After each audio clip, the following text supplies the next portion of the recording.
So the question is raised: how can we as Catholics worship a God who would deny Adam and Eve the fruit of the tree of knowledge?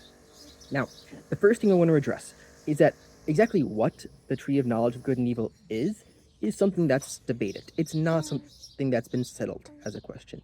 Generally, we understand it not to be simply knowledge, but rather a sense of control, deciding for oneself what is good and what is evil.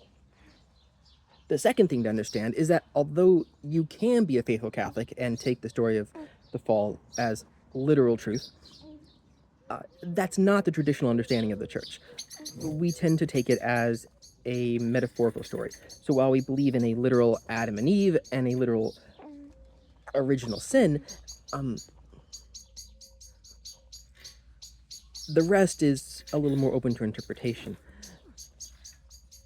All that being said,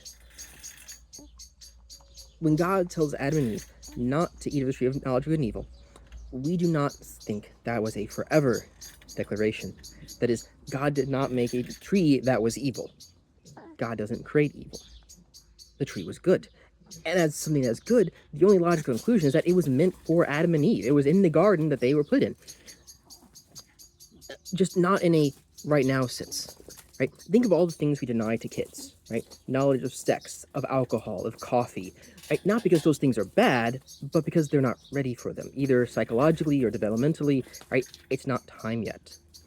The tree of knowledge of good and evil was meant for Adam and Eve, just not yet.